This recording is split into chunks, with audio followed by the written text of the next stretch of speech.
HR management. So, Zane, before we start on week 2, do you want to tell me, can you just sort of reflect on what we covered last week, which I know was quite a brief introduction, but was there anything new or interesting in there for you?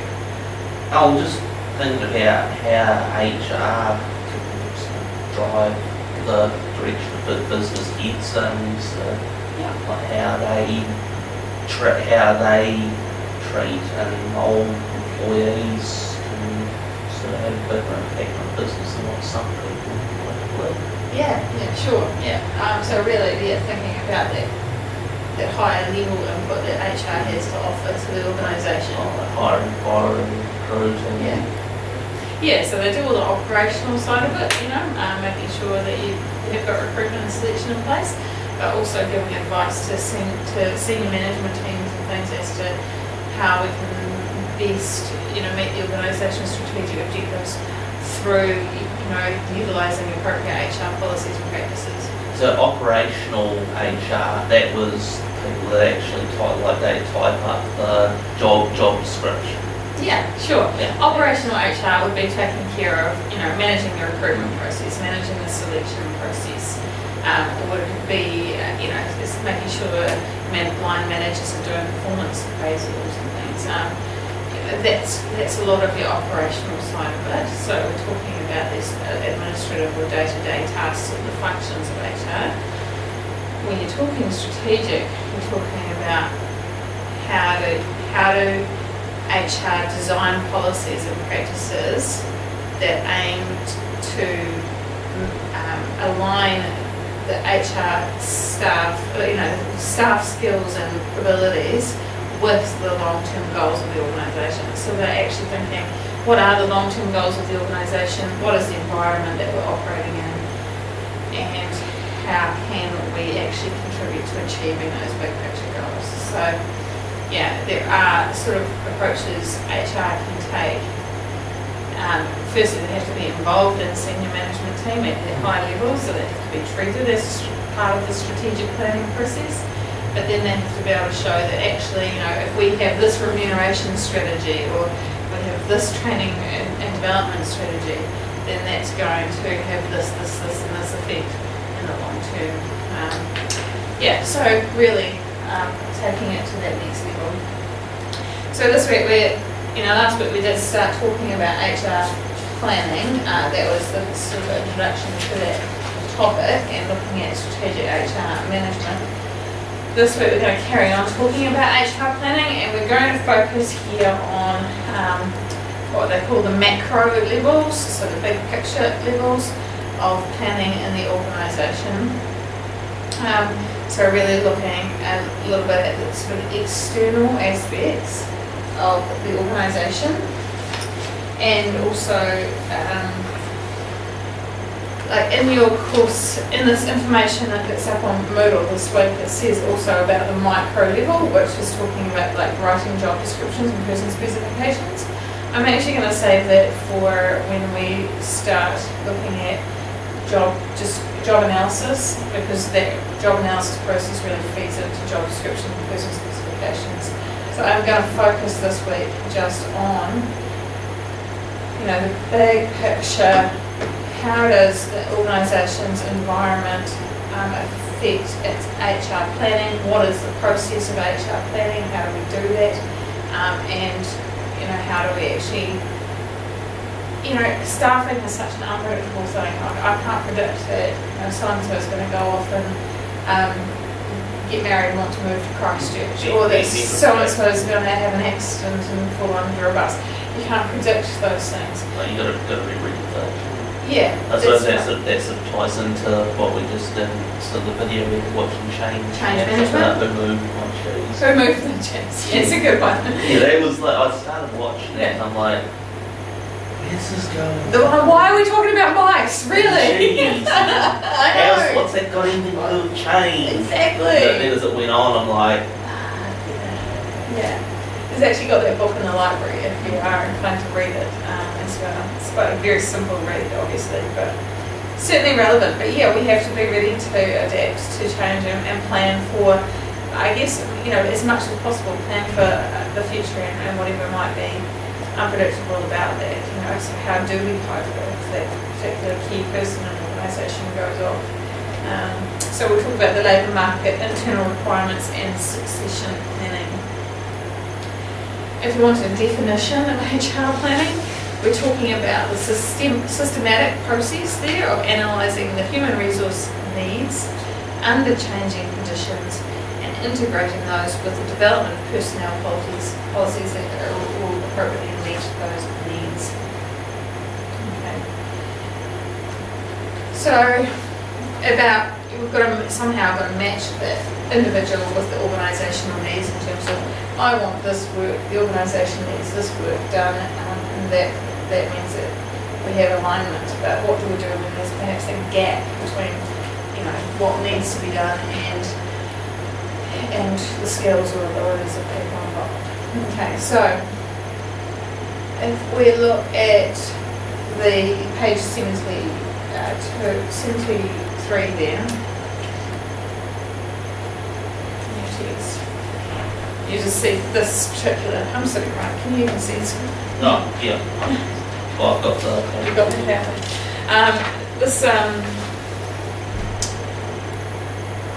This gives a bit of an overview of the sort of things that impact on HR planning, and if you look at each of those boxes, there's actually, each of them covers quite a vast area of topics. So we need to consider things like the demand or employment factors. So what is the demand for work in the organisation? And this is where the organisation needs to look at what jobs need to be done, how are they going to create a competitive advantage for themselves. So that means, if there are 3 businesses in Greymouth selling tech products, for example, how do they give themselves a competitive advantage one over the other? In terms of as a desirable place to work. I mean, each of them could always have a particular product they sort of push. Yeah. So you can have product line, so it might be that one specialises in Apple products, and that's going to attract those people who are experts in Apple products to work there, a particular skill set. And then you've got, look at the same as places like Ellery's, Colleen and Smith City. And we used to have Dick Smith. Now, Dick Smith always had a reputation, as far as I can tell, for having, being quite poorly paid for staff. Yeah? He never got a job there. They weren't actually aiming at being competitive and attracting staff. They had reasonably high turnover, they paid poorly, and in terms of creating their competitive advantage, they didn't actually do that. So perhaps other tech stores that invest more in paying market rates or paying more desirable pay levels, providing more training, and trying to retain staff and retain that knowledge.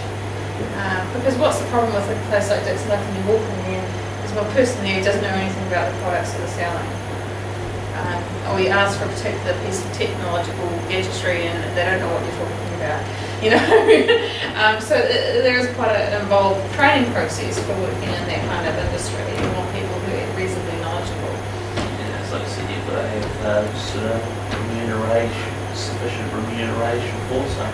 I know that guy that used to work at Nolan, I think he said that the hourly rate there was not far off minimum wage, but you get, let's say, if you manage to sell something to a customer, you get so much commission from it. Yeah.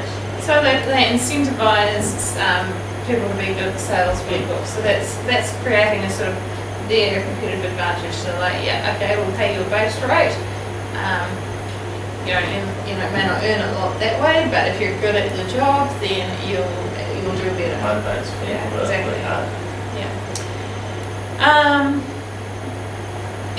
Labour flexibility and labour market competition are really important as well. So for a lot of organisations, especially when we have a really changing external environment, which we'll talk about soon, they want to be able to have the flexibility to cope with peaks and troughs in business. So if you look at, especially perhaps tourism industries are experts at this, they have a peak season in summer. So their labour market flexibility is that they will hire people on a fixed term basis over the summer period. So they'll aim at, university students who need the job over summer. So that gives them, the fixed term contracts gives them flexibility to not have to pay somebody for a full year. If you're paying somebody on a full-time permanent contract, that doesn't give you much flexibility. You have to pay them regardless. Okay? When you start using casual employees, fixed term employees, or even outsourcing or using contractors, that's when you start to create that flexibility. So you can build up your workforce when you need it, and you can drop it off when you don't need it. So that was possibly one of the mistakes that we still make. So when they hire those people on, so we have a big market rise and stuff, whatever, and then when those time down now, some redundancies, that was when the market, the milk price stuff going down, but they realised we can't afford to keep all these. Yeah, but I suppose the point is legally, when you put somebody on a fixed term contract, you have to have a really good justifiable reason as to why that's fixed term. So for them, they couldn't exactly say, oh well, we know, because you can't know that the price of milk is going to go down. So you can't say, we'll put you on a fixed term for 6 months because the price of milk is going to go down in 6 months. So that's a real challenge. They could potentially say, we'll put you on a fixed term because there is volatility in the milk price, industry, and we don't, we're not sure. But they have to be quite careful around putting those fixed term contracts in place. That's where something like getting contractors in to work might be a better option. But you can pay a lot for contractors, because you pay, contractors will basically have to charge, they're charging higher rates because they have to recoup things like holiday. Like if you're paid as an employee, you're not just getting your $25 an hour or whatever, you're getting $25 an hour plus your annual leave, plus your sick leave, plus this and plus that. And so that actually, the cost to the organisation of your being an employee is a lot more than that $25 an hour. You normally would triple whatever you're earning and say that that's about what you cost the organisation. Or maybe double it, but yeah. So a contractor then charge double or triple what you would, as an employee, be earning in order to recoup some of that.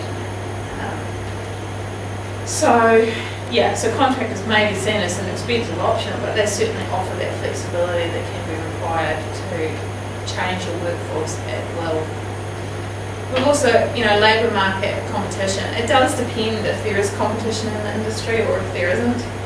If you're the only employer of, if the only polytech on the West Coast, you're the only one who employs tertiary education, tech tutors, then there aren't many options for you in terms of other places to go. So that labour market competition means that you can influence, what sort of pay rates you're going to utilise. Employer branding, that's really about branding your organisation as a desirable place to work. Have you heard of the John Roberts Associates Best Places to Work surveys or anything like that? Each year they have nationwide sort of employee engagement type or best places to work type surveys run through particular consultancy firms, and they have a competition, which is the best place to work in New Zealand, and it's based on what do your staff say about the organisation in these surveys. So it could be a strategic advantage for an organisation where there is a bit of competition for good employees to try and brand themselves as the best place to work, on the coast, or a good, great place to work. So we try and brand the organisation and use that as a recruitment tool. People want to work there because they know it's a good place to work. It's also looking at skills shortages. What are the skills available in the organisation or external to the organisation. And sometimes we hear them talk about that in the media, especially with the STEM type, the science, technology, engineering, mathematics, those sorts of subjects. Talk about skills shortage, or Christchurch, the rebuild, they talk about shortage of builders or shortage of tradies available to do work. Yeah, certainly that recently. Yeah, and what they've done, a whole lot of greymouth tradies have gone over there, so you try and get a tradie here on the west coast and they're in short supply too. So, those skill shortages mean that you sort of have to factor that into the planning process, what is actually available. And that's where you go back to what's being delivered in tertiary education and how is tertiary education aligned with the skills shortages in the workplaces. And that's where government needs to look at where they invest the money. So it's demand. There's also supply. It's just like economics. Did you do the economics paper? No. Yeah, so basically looking at economics and principles of supply and demand. Yeah? We have demand for work from the organisation, and we have supply of a labour workforce depending on demographics. So demographics is looking at the age and gender composition of the population. So you can go away and have a look if you want. What is the demographics of the population on the west coast? What age bracket are they falling into?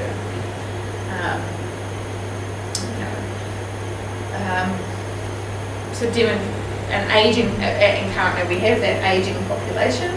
So what is the implication for organisations? So they'll be harder to find to be young. Harder to find younger people. Yeah, and younger people might be more desirable because they think they're more technologically savvy and more innovative, more forward thinking, whatever. But what are they going to have to do with their aging population?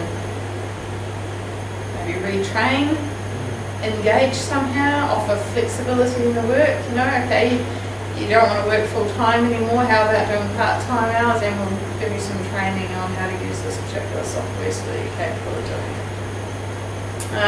So yeah, demographic trends, again, you can see that that's going to impact on how the organisation plans what to do with their workforce. Okay, we can't afford to recruit all the young ones because they want a lot of money, or there's a shortage of skills in those areas. How do we utilise the staff that we have and keep them on board? So look at that, your workforce composition. Where are you getting your human resources from? Where are we recruiting from? So when we look at recruitment later on down the line, we'll talk about different options. We can recruit from universities or polytechs. What's the problem with that? Potentially. It may not have necessary skills. Yeah, so you might have done 3 years of tertiary study, but you've got no experience. It's a common one. When I finished my first degree, that's what I applied for jobs. Great qualification, but you've got no experience. I'm like, how am I supposed to get experience if you don't give me a job? But that's definitely a factor. Or you can go and shoulder tap people who are good in the industry. You can recruit through things like LinkedIn or Facebook or social media, where you have LinkedIn is designed specifically for professionals and for networking in a particular industry, and people often shoulder tap through that system. There's always advertising like newspaper, Yep. radio. And we can advertise newspaper, radio, the army and things advertise on telly. But yeah, thinking about where are we getting our staff from, and what are the strengths for each of those different recruitments. We could look overseas. If we can't find the relevant skills here, then we can look overseas at immigration possibilities. Managers have a big influence on these sorts of things. So an individual manager, their perceptions on what they believe is necessary for a certain scenario is going to be quite important. And then would the staff be the perception of that manager playing also? Yeah, sure, could do. And I think, with managers, they will have an idea of who they think is ready for career advancement or progression to a higher level. You know, they might have a knowledge of the skills of their staff that they currently have. Because when you're looking at the supply of work for labour, you're also looking internally at what do we have internally that could meet this need. You know, if somebody's looking at retiring, who could potentially step up from within the organisation, and that's a process they would call succession planning. And looking also at that concept of work-life balance. So people nowadays often, you know, and legally we're entitled to ask for flexible work practices. So that's about more demand from your labour workforce for flexibility, for maybe working part-time or working flexi hours. How we factor that in. When we look at HR planning, we also need to think about what's the organisation's context. So what can the organisation afford to pay? What is their overall purpose? What are they trying to achieve? You know, what sort of staffing skills do they already have within the organisation? How do they manage their training and development? How do they manage staff? How well engaged are staff? So you look at all of those internal aspects as well when you're thinking about the long-term plan. And then externally, we look at basically anything environmental. Now you've done organisations and management, so you've done the pest analysis and you've done the SWOT analysis. Essentially that's what we do here, but from a sort of HR perspective. Okay, so we really are thinking about all of those environmental factors, the political, economic, socio-technical, technological. So we're looking at those pest or pest-hour, whatever, technological, and we're looking at the strengths, weaknesses, opportunities and threats for the organisation. So we want to think about, and especially like today, you know, we've got to just have a change in government. They're bringing in a whole raft of changes to legislation. Things like the paid parental leave, things about rest and meal breaks, which the national government did away with the set requirement for their morning to rest breaks. Yeah, they did, you know, because previously before that they were like, well, you have to have at least a 10-minute break within every 4 hours of work. Then the national government changed it, where you have to provide reasonable breaks depending on the industry, you know, that you're working in. So Labor are going to bring back in something else. So what are the implications for employers? They need to work through how they're going to manage those sorts of changes. You know, legislative change doesn't happen overnight. They know it's coming. You know, it takes time. The government announces what they intend to do, then they have to pass it into the legislation, and then they usually set a date about 6 months or a year ahead as to when it's actually going to take effect. So organisations do have time to start planning for those changes. They don't necessarily do that. You know, for example, quite some years ago they changed it so that everybody has to have a written employment agreement. Well, I know there are still plenty of businesses that don't have a written employment agreement for all staff. Even for all, I think it's always had one. It's always had. That's good. Yeah, I think larger organisations will always do that, but smaller businesses might feel like they can get away with it, or just be economic, perhaps stop the law.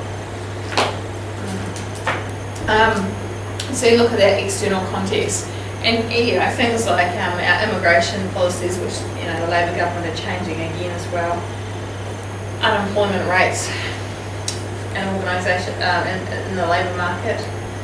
So as government policy changes, that will impact on our unemployment rates, which will impact on our labour supply, and that's going to affect businesses in terms of their HR plan. Gosh, any questions? HR planning doesn't just happen at a high level, it can happen at all levels within the organisation. I mean, yes, it should be strategic and we should have it at a high level, but we can also do it.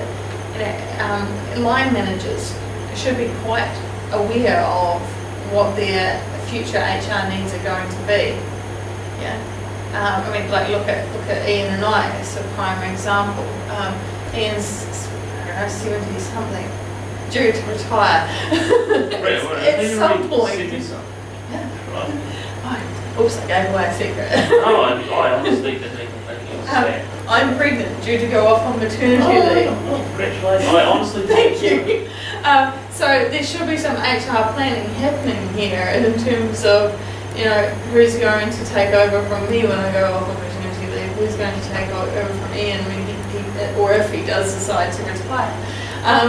So I know last year we talked about he wasn't sure whether he was going to stay on this year or not. That's right, yeah. I think he is now because I'm pregnant, so it kind of feels like he has to. But you know what I mean, like those sorts of factors. A line manager should be aware of what's happening with staff and should be able to look into the future and say, right, well, it's going to take us, you know, it takes a good, you know, few weeks to get the approval process through the, you know, through the organisation system to get approved to even advertise. Then it takes a good few weeks to advertise, then it takes a good few weeks to interview. You know, then we need to have a little bit of time to train somebody up. So, you know, that whole recruitment process, it can take 3 to 4 months easily. Absolutely. And so, you know, line managers need to think ahead and plan for that. Not saying that they do, but they should. So, you know, that's your sort of combining that, thinking about that organisational context. I was saying about different levels. So yes, at the high level, but also at the line manager level, and also at the individual level. You know, we can plan for our own future career paths. You can make a plan for how you want to develop your career, whether you're intending to stay with an organisation or whether you're intending to move on. You can be making moves around that. So taking responsibility for your own learning in the organisation. Any questions? So yeah, you've done the PEST analysis, you've done the SWOT analysis, but it doesn't hurt to go over it in a sort of HR context. If you look, I think somewhere in here, I'll find the page and I'll let you know. And somewhere. Here we go. In page 23, there's a PEST analysis. Yeah. There's a different chapter. Page 23, there is a PEST analysis based on sort of pretty much what I've just talked about, I guess, the political changes, and these are all things that are relevant specifically for HR.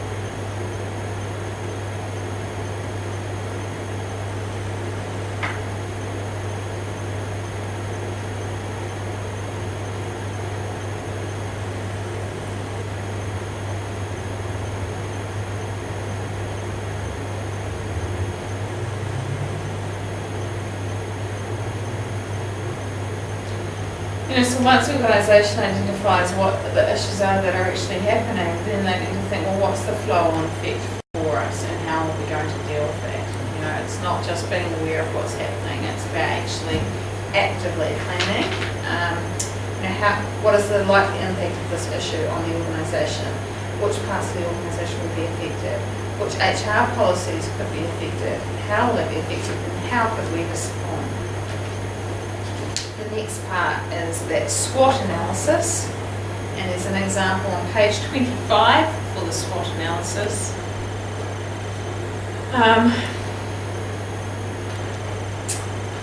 And that's basically looking at an HR department for a financial services company and thinking about how, what are the strengths and weaknesses of the HR within that organisation. So we've got good HR experience and technology, but we tend to be more reactive rather than proactive, and I think that's probably, it's something that many HR departments might find it to be a particular weakness. And then what are our opportunities in this sort of environment? We've got the opportunity to have more planned and systematic approaches, and we've got the opportunity for better to focus on people and performance management. Our threats, we could have a reduced budget, have more problems in the organisation because of external changes, and so we have less focus on HR, or fewer staff. We've got a local competitor opening up who's potentially going to steal all that staff. So it doesn't hurt for an organisation at any level to go through a peer centre SWOT analysis, and I think that's something that you're reasonably familiar with, so we'll carry on. But that's certainly a big part of planning.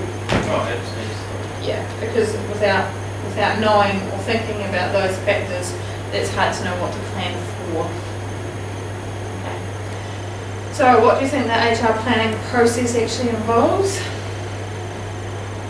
So it just involves analysing sort of what the business situation is at the moment. Yep. So what they do is good. Yes. What they don't do good. Yep.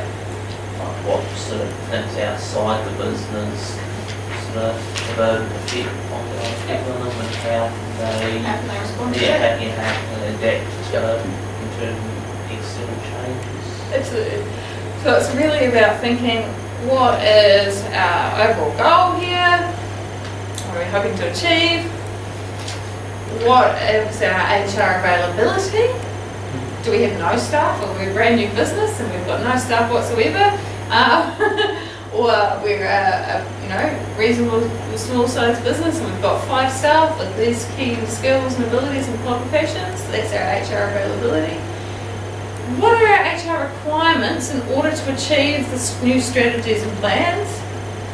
Say, okay, we're that new small business with no staff, right, well, we're going to need at least 3 staff on board to make this operational. For a small business with 5 staff, well, maybe we need to double that in order to, increase our outputs. So what's our availability? What's the requirements? That is a gap analysis, so it tells us what the difference is. What do we have? This is what we need. This is the gap. All of that is then closing that gap. And then the planning part is thinking, what are we going to do to close that gap? So that's the planning part, and then we put in place the implementation of that plan. Okay. So we go, right, we know we're going to need, we've just had another organisation wanting us to supply them with the, so this is Apple, Apple need more parts for their phones. They want us to increase our output from 400,000 units to 1 million units per year, whatever. How are we going, that's looking at what are the requirements. So we're actually going to expand by, more than double.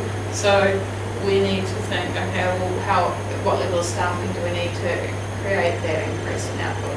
What level of skill does we need to have? Yeah.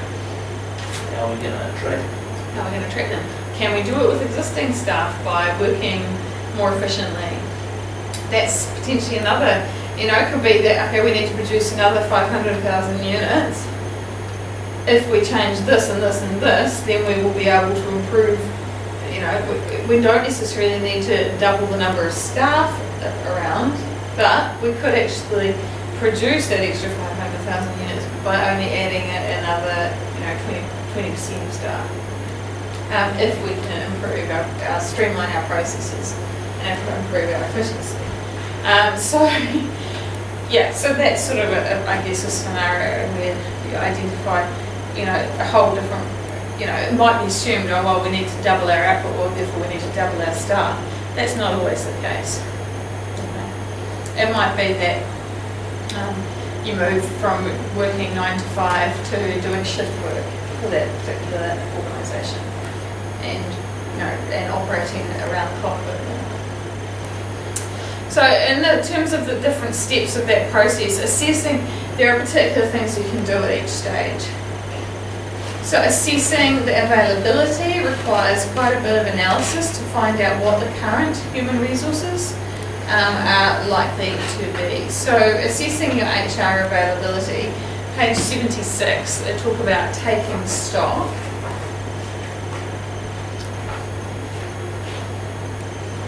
So taking stock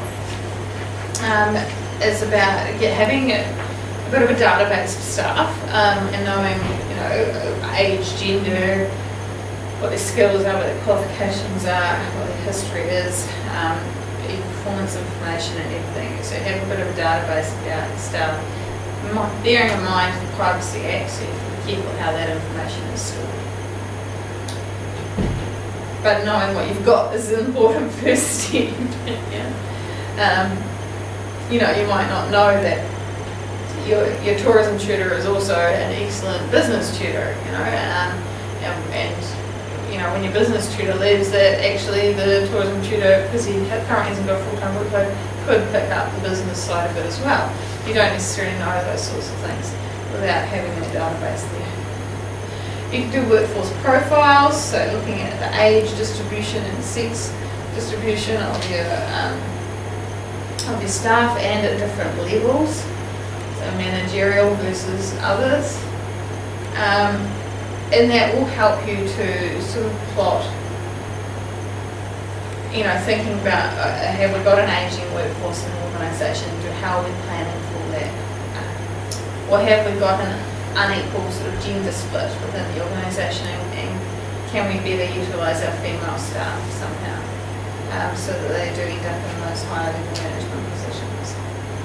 It's always been that ongoing debate about the gender pay gap. Gender pay gap, yeah. Women feel they're getting paid less than men for the same job. Yeah, well, generally there is plenty of evidence to support that yes, women do get paid less, and it's not just when you take out you can take out the factors that they have to go out off work and have the children, but actually even outside of that, there's still an equity gap there. And like looking at this case in the media at the moment with the lawyers and things, and how women are treated in the workforce in that particular industry, and it was saying there's quite a high turnover of women from that legal profession, and once they hit a certain age group, that it becomes all of a sudden they sort of exit that industry. So they're doing a lot of training to go into a profession and they're not staying in it. And why is that? So, we're losing, potentially you're losing a lot of excellent skills because of some factors that they don't yet know of what's happening in that area. So we do a bit of workforce profiling potentially. How's your battery? Is that your battery?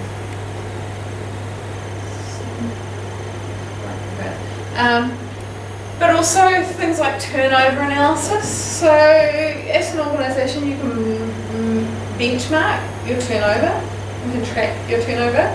So have a look at the formula on page 79.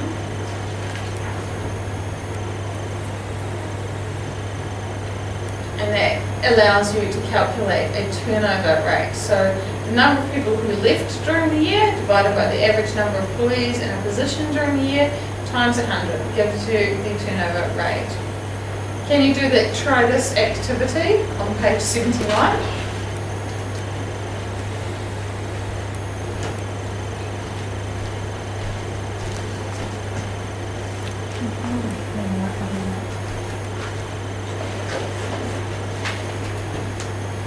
I put a peanut in this part for them.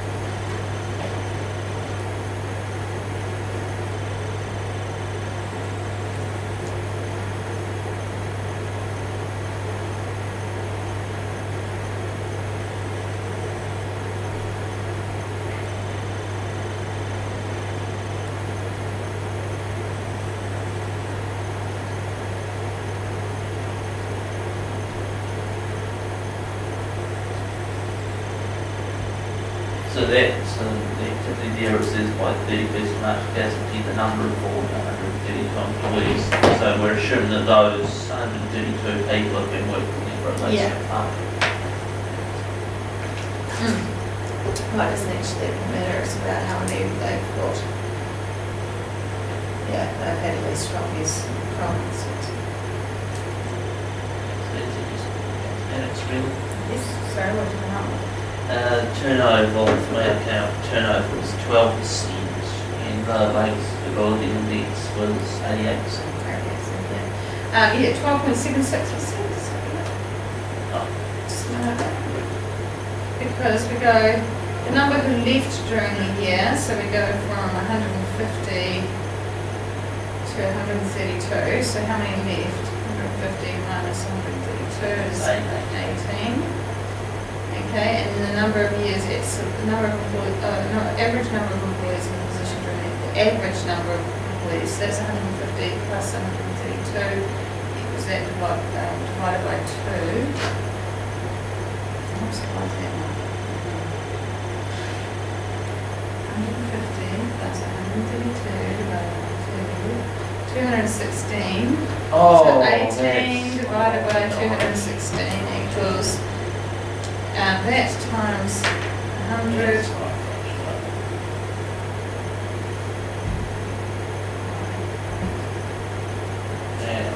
Average number, 150 plus 132 equals that divided by 2. It's 100 divided by 18 divided by 1. So if you round that up to the nearest one, Equals 12.77%. if you did round that up to the nearest percent, that would be 13. Close to 13. Yeah, I misread the I said I misread that. It's okay. Average number. That's what everybody does with that one. It's a really tricky one. Yeah, so it's the average number of employees. So that's a standard way of calculating turnover rates, and it's easy for an organisation to do. You can do that annually, and then you can benchmark what is your turnover rate this year versus what was your turnover rate last year. Now you can also benchmark across other organisations in your industry if you can get that information. I know that HRIN, so the HR Institute of New Zealand, they do turnover surveys. I could probably put one up on Moodle, but the outcome of their 2012 turnover survey, actually showed different turnover rates for different industries. Things like hospitality and tourism, the benchmark was around 30-something%. The national average was down closer to 18 to 20%, I think. So, you could look and say, well, our turnover rate is 30%. Wow, that's really high. Why is it so high? Is there something we can do about it? This doesn't work so well if you're a small business because your numbers, 1 or 2 people leaving can have a significant impact on your numbers. But if you're a medium-sized sort of enterprise, then you can actually get a reasonable feel, and you can start to relate turnover within the organisation to perhaps organisational change or what's happening within the organisation, employee engagement surveys. So you can actually start to think about can we do something to lower our turnover? Because turnover is usually expensive for an organisation. Oh, absolutely. Yeah. So thinking about,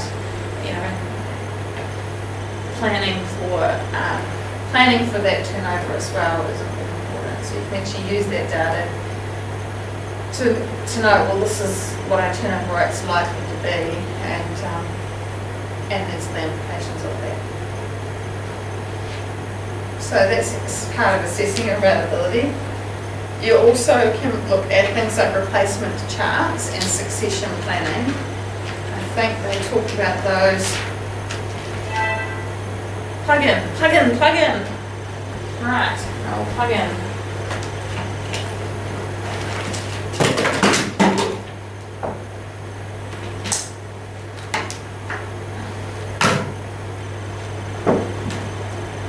What page are those? So an example of a replacement chart on page 82. And a career development plan on page 83.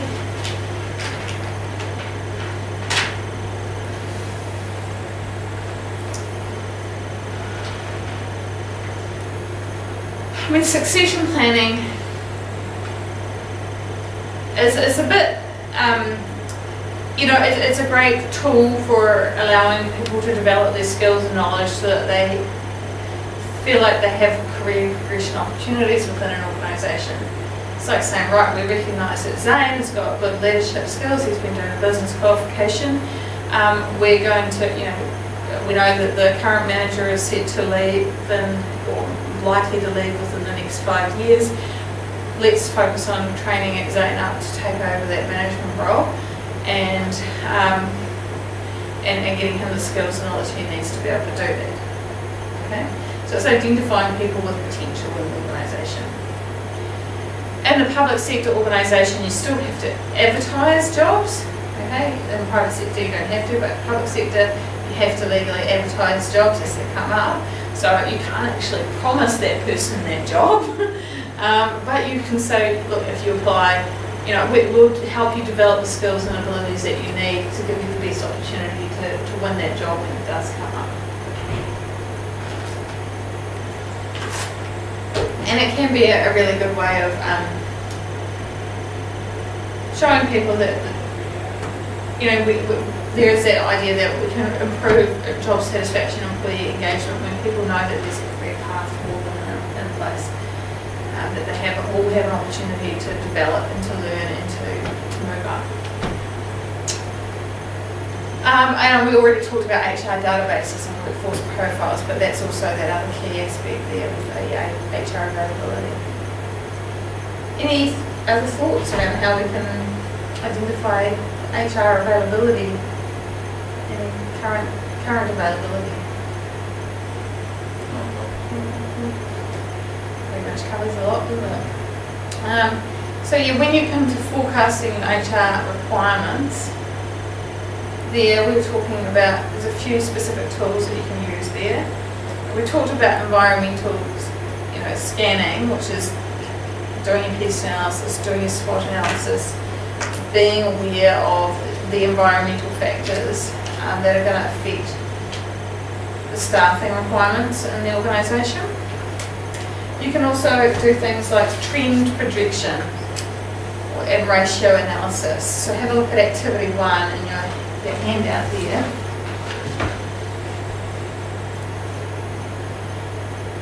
This is an example of trend projection. International airline passengers in the thousands from 1949 to 1960. Okay. Who knows what it is now?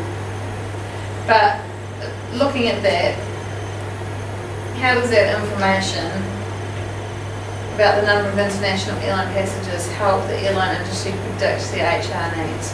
We can see there's a general trend that the amount, on average, the amount of passengers they're getting is increased. Yeah. But there's also certain points during the year where they have Yeah. a higher than average number. So that's why I suppose that sort of ties into what you said before about how they have sort of casual or sort of fixed term contracts stuff during those periods where they've got more people. Yeah, so they can see, okay, in general, our demand is rising, so we're going to need to continue to increase staff or, bring on new staff. But we also have seasonal peaks and troughs, so we need to be able to cater to those through workforce flexibility, through casual contract, temporary, fixed term, whatever you want to call it. So that certainly helps them to forecast what their HR requirements are going to be. They probably, things like 9/11 probably had a really significant impact on the overall trend.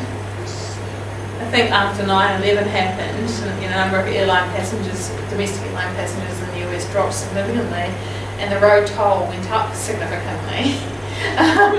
Because people were choosing to drive instead, but what they didn't realise was it was just as or even more dangerous than airline travel. It was actually more dangerous. I remember reading a while ago that flying is generally the safest way to travel. Much safer. So it's not like it's not like you're going to run into another plane. We just have some high-profile cases, and they tend to be dramatic, where you lose a few hundred people at any one one given time. So they high media profile. There's a book called How We Decide. Can't remember who wrote it. Really interesting look at how media and coverage and fear factors type stuff influences our decision making. And that example I see of the number of car accidents came from that book. But it's certainly, the human brain in terms of rational decision making, we're not rational. We're hugely influenced by fear of things that are high profile and put in front of us every day. In the past, like before this shooting storming people, usually talk about gun control stuff. Every time there's a shooting or something, everyone's like, oh, we need tighter gun controls, we need that, and then it's just a shite storm of stuff, something like that. Exactly. And there's silence, and then it happens again, and then everybody gets on the bandwagon again. Okay, so that's an example of trend projection, that first one. The second one, given the information, how many nurses would a hospital with 750 patients need? Looking at that number of nurses, it seems to be greatest increase towards the middle of it, because say 200 patients, 200 patients in the hospital, 240 nurses, then you got 300 patients, but you only need 20 more. Yeah, it's actually a tricky one because there's no, like I said, there's no direct sort of correlation between the size of the hospital and the number of nurses. It is variable in those different numbers. But if you were, say if you were to take a stab in the dark for 750 patients, you'd have to say it's somewhere between 660 and 820, wouldn't you? Looking at, I would say maybe around about 750, give or take. Yeah, somewhere around there. So there's not a direct correlation between the size and the number, but that is an example of a ratio analysis. So where you have to have, in industries where you have to have like teaching and things, where you might have to have a certain number of teachers per students, that's a ratio. Like in the teaching in the outdoors or something like that, you have to have a certain level of supervision. Like in preschool, they have to have a certain number of teachers on duty for the number of students that they've got enrolled at any given, in the building at any given time. Certainly had some of that in our leadership training last year with shared youth group. There was generally for youth activities there has to be a minimum number of adult leaders. Well, for every how many kids they have, I think generally it's like one leader for every 10 years or something. Then as the youth, and then say after the little kids, rather than say high school students, whatever, you need more sort of a higher amount of leaders. So different ratios depending on the age groups and the risk level of the different groups you're working with. But that gives you a ratio analysis which starts to show you a sort of an indication of staffing levels that might be required. And the last one there is a productivity analysis, so that's page 80.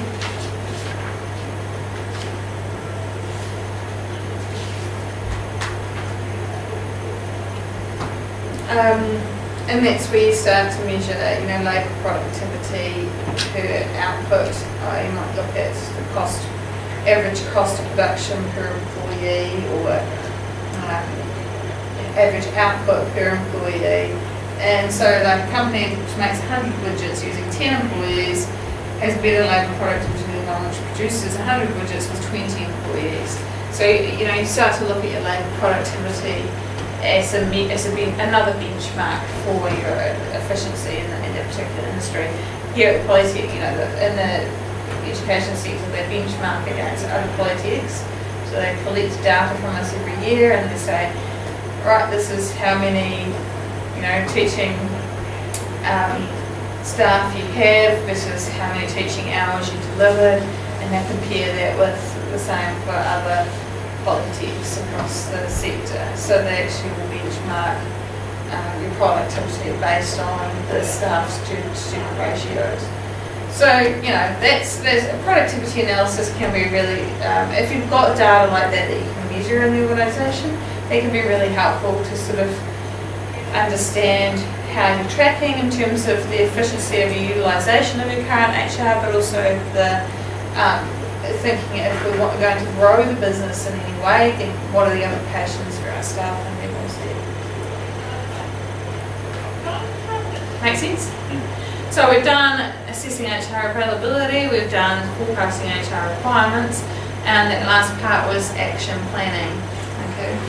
So action planning is what are we going to do as a result. Okay. So we've talked already a little bit about external recruitment. What's the benefit of recruiting externally from the organisation? You've got sort of greater pool, you've got sort of varied pool of people at the job. Yep, okay, we can recruit from all over the country, all over the world if we want to, so we can recruit all sorts of different skills and abilities, and that certainly provides a wider pool of candidates for us to make a selection decision. There's internal options. The organisation could look at, like we talked, succession planning, career development, promotions, or redeploying some people, like shifting people around within the organisation. We could look at outplacing or redundancies. Outplacing is getting rid of people. So firing. Yeah. Basically, looking at if the organisation's challenge is that they're not efficient or productive, or if we're not talking about organisational growth, we're talking about organisational decline, then the challenge is how do we go about that change process in terms of managing redundancies, and that's a huge HR change function. We could outsource functions, so looking at options for, like we talked about, contracting out to specialist consultancy firms or to pay individuals on a contract basis, because then, we hold less of the risk and we have more flexibility there as well. Some organisations might choose to outsource their payroll or their recruitment, or, you can outsource a lot of the HR functions if you choose to do so, or parts of those HR functions. And that benefit of that is that you get the expertise of a consultancy firm who does that recruitment and only recruitment. So you get the benefit of the expertise there. Action planning could also involve training and development. So thinking internally, how do we train people up so that they can meet whatever change it is that's coming that we need. Because, for example, an HR requirement here, forecasting HR requirements might be that, you look at what's happening with Auckland wharves and things. They're changing from having drivers on their big equipment, I can't remember what it was, to having equipment that's all run electronically, automated. It's all automated. It's going to be run by computer. What's the change requirement there for them? Well, we're going to have to let go of a lot of staff.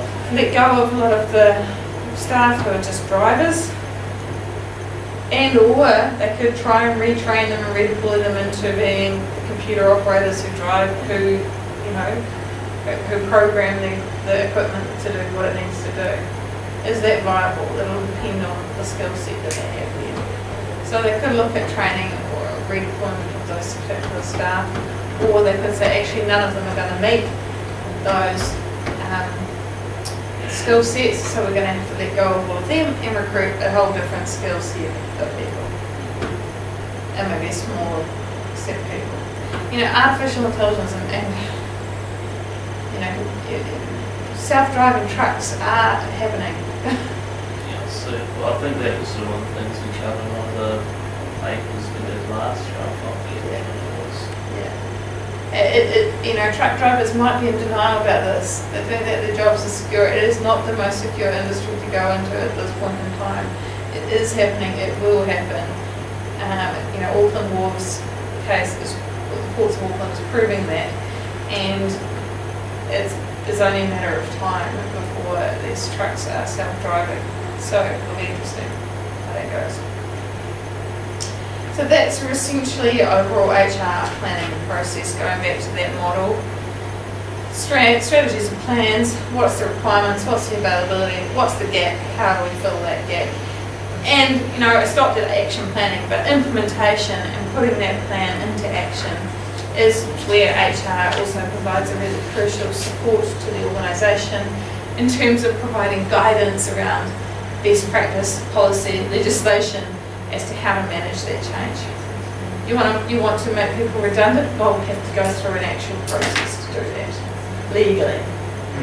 Yeah? The process they had, when I went, I'm assuming it's very similar in other places, but when I was made redundant at Westland, they had the meeting where they announced to everyone that there were going to be, though they didn't outright say redundancies, but they were calling it restructuring. Yeah, restructuring usually implies redundancies.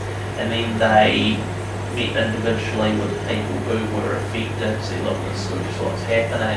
Then they had a period where people could make submissions on whether they were happy with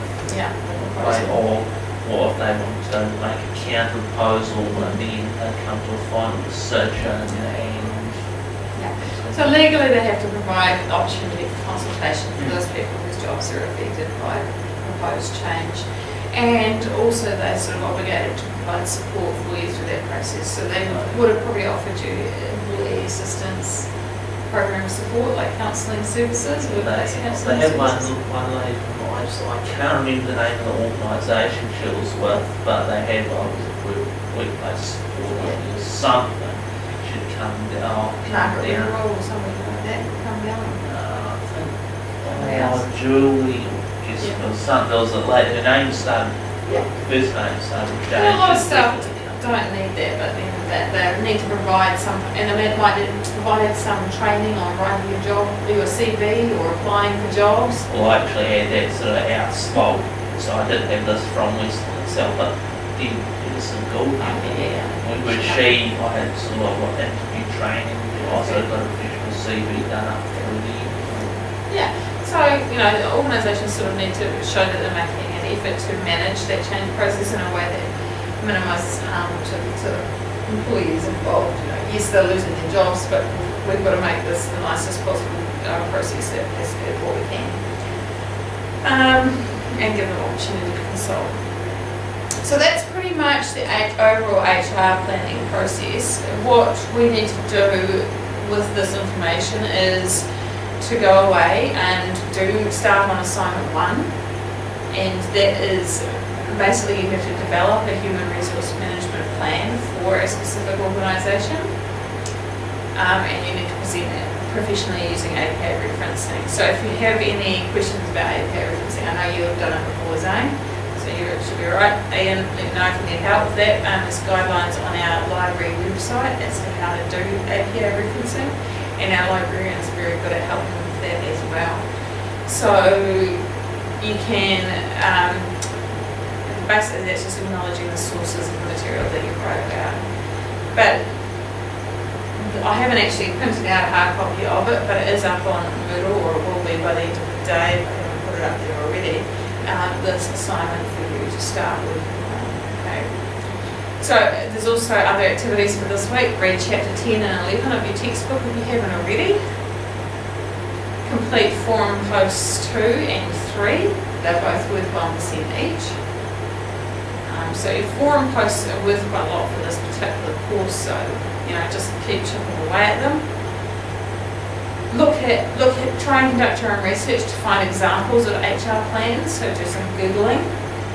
And that will help you with your assignment 1 as well. So that will help you to get an idea of what an HR plan might look like. Yeah, the assessment is up on there. It is up on there, cool. And then start work on assignment 1. Get underway. I think there's no actual class scheduled for next week. Next week's session is really just you working on that assignment. But I'm happy to be available if you want So something's happened to my can't make it 40 degrees. Yeah, well, maybe what I'll do, since it's just you, I'll, you just let me know if you want to come in at that time or any other time normally at work. Okay, and you bring a draft of what you've worked on so far, and then I can have a look over it in that way. Sound like a plan? There's a week quiz there, a wee HR planning quiz, just before you escape, if you want to have a go at that. I think that clock must be completely wrong. I keep looking at it, but I'm like, I have no idea. Yeah, it's 5:05. Okay, yeah. Yeah. That's fine.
I think the only time we started on was at 8 and 9, so it's just the difference between. Quantitative and qualitative, yeah, well, we didn't really cover that, but it is in the textbook. When you have a read through, you'll find out, but we'll go through them together, shall we? The purpose of HR planning is to ensure a predetermined number of people with the correct skills are available at a specified time in the future. Right? Wow. Well, because like I said, there's no way to predict exactly what's going to happen in the future. So. Good argument, yeah. I mean, the technical answer is true, but yeah, I think, you know, in some ways I understand where you're coming from. I suppose there might be better wording. The purpose of human resource planning is to ensure that the required number of people with the correct skills are available at a specified time in the future rather than a predetermined number, maybe? Would that cover it? That'd be more of a. More appropriate, yeah. Okay, so we'll give you that. The human resource inventory identifies the number of employees available and their skills. True. Yeah, good. Markov analysis, I didn't talk about this, uses a matrix to show probability of an employee moving from one job to another. I just put true. It's true, yeah, it is true. Go away and Google Markov analysis. I can put, actually, there's a good video on YouTube, I can put it up on our Moodle site for that, but I didn't cover it because it is quite complex and it really is only used for really large organisations, like the military and things would be able to use Markov analysis, but it needs to be based on large numbers of staff, and a lot of businesses in New Zealand don't have that many. An HR manager, considering the nature of the internal environment, would analyse. Good. Structure, culture and strategy, because those three are all internal, whereas with those other ones there are some external factors thrown in, like competition or technology or politics or demographics. An HR plan should be focused on? I put B for that one. Yeah, B and A, I guess. A, it is about employee supply and demand, but it should be aimed at achieving the organisation's strategic and operational plans. If an HR manager concentrates on meeting short-term replacement needs, it can result in... I put quantity and quality. It is, exactly. Yeah, that's correct. If we focus too much on just meeting the current situation or fighting fires rather than long-term planning, we're not necessarily thinking far enough into the future to ensure that the longevity of the skills that we need in the workplace. Improve childcare facilities, increase availability of part-time work and maternity leave are a reflection of what? I put increasing numbers of women in the workplace.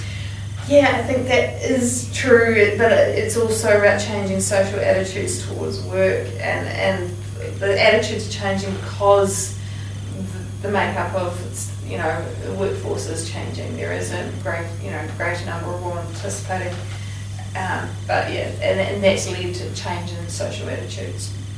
So quantitative approach to human resources. So quantitative things are usually mathematical, usually about measuring numbers.